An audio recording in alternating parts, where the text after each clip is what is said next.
Si David ay nagkasala ng mabigat nang sipingan niya si Batseba at ipapatay ang asawa nitong si Urias. Tinangka niyang ilihim ito, ngunit ito ang kanyang naranasan. Nang hindi ko ipinahayag ang aking kasalanan, nanghina ang aking katawan sa pamamagitan ng aking pagdaing sa buong araw. Hindi natin ipinapahayag sa Diyos ang ating kasalanan dahil sa akala natin tayo ay hindi posibleng mapatawad. Sinabi ni David sa Diyos, "Narito ako'y ipinanganak sa kasamaan at ipinaglihi ako ng aking ina sa kasalanan." Paano na ipahayag ni David ang kanyang kasalanan? Ang Diyos ang gumawa upang loobin at gawin niya ito.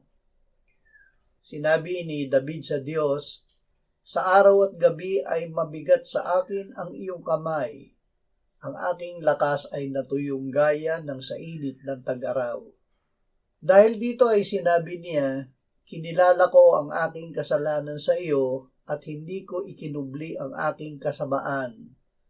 Aking sinabi, ipahahayag ko ang aking paglabag sa Panginoon at iyong ipinatawad ang bigat ng aking kasalanan." Posible ba na tayong mga makasalanan ay mamuhay ng buhay na pinatawad at nilinis sa kasalanan?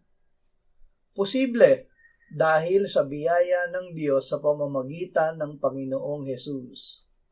Ang lahat ay nagkasala at hindi nakaabot sa kaluwalhatian ng Diyos. Sila ngayon ay itinuturing na ganap ng kanyang biyaya bilang kaloob sa pamamagitan ng pagtubos na kay Kristo Jesus, na siyang inialay ng Diyos bilang handog na pagtubos sa pamamagitan ng kanyang dugo na mabisa sa pamamagitan ng pananampalataya. Noong dati tayo ay patay sa kasalanan, ngunit dahil sa awa at malaking pag-ibig ng Diyos, ay binuhay niya tayo kay Kristo. Sa pamamagitan ng biyaya, tayo ay naligtas, muling binuhay ng Diyos at pinaupong kasama ni Kristo sa sangkalangitan. Tayo ay naligtas sa pamamagitan ng pananampalataya. Ito ay hindi dahil sa ating sarili. Ito ay kaloob ng Diyos, hindi dahil sa ating mga gawa, kaya't hindi tayo maaaring magbalaki. Ito ay ginawa ng Diyos dahil tayo ang kanyang pinakamahusay na gawa para sa mabubuting gawa na inihanda na niya noong una para ating ipamuhay. Paano nangyari ito?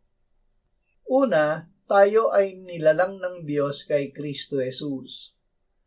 Nang tayo ay sumampalataya kay Jesus, ang ating dating pagkatao ay namatay kasama niya. At tayo ay ginawa ng Diyos na mga bagong nilalang kay Kristo Jesus. Kung ang sino man ay kay Kristo, siya ay bagong nilalang. Ang mga lumang bagay ay lumipas na at ang lahat ay naging bago. Ikalawa, ibinigay sa atin ng Diyos ang kanyang banal na Espiritu. Tayo ay kilala na ng Diyos noong nasa sinapupunan pa, bago pa ipinanganak. Tayo ay ipinaglihi sa kasalanan at ipinanganak sa kasamaan.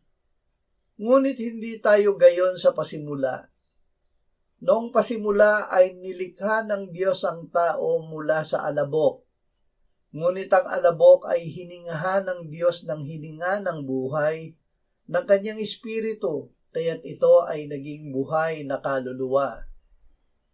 Ang espiritu ng Diyos ay ibinigay sa atin ng Diyos noong sumampalataya tayo kay Kristo. Sa pamamagitan ng Espiritu Santo ay ibinuhos niya ang kanyang pag-ibig sa ating puso. Ang Espiritu Santo ngayon ay nananahan sa atin. Dahil kay Kristo at sa Espiritu Santo, tayo ay may kapanatagan sa harap ng Diyos. Anumang ating hingin ay tinatanggap natin mula sa Kanya, sapagkat tinutupad natin ang Kanyang mga utos at ginagawa ang mga bagay na kalugod-lugod sa Kanya. At ito ang Kanyang utos, na manampalataya tayo sa pangalan ng kanyang anak na si Jesucristo at tayo'y mag-ibigan sa isa't isa. Ang tumutupad ng kanyang mga utos ay nananatili sa kanya at siya sa kanya. At dito'y nakikilala natin na siya'y nananatili sa atin sa pamamagitan ng Espiritu na kanyang ibinigay sa atin. Makapamumuhay tayo na malinis sa kasalanan dahil tayo ay inilipat ng Diyos Ama mula sa kadiliman tungo sa kaharian ng kanyang anak, ang kaharian ng liwanag. Kung tayo ay lumalakad sa liwanag, may pakikisama tayo sa isa't isa at ang dugo ni Jesus ang lumilinis sa atin sa lahat ng kasalanan.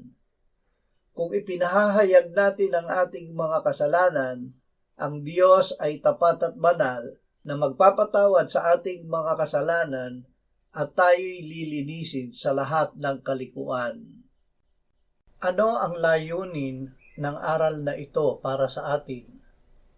Ani Apostol Juan, ang mga bagay na ito ay isinusulat ko sa inyo upang kayo'y huwag magkasala.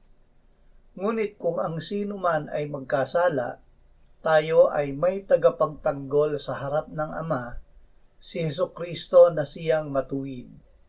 Siya ang kabayaran para sa ating mga kasalanan at hindi lamang para sa atin, kundi para din sa kasalanan ng buong sanlibutan.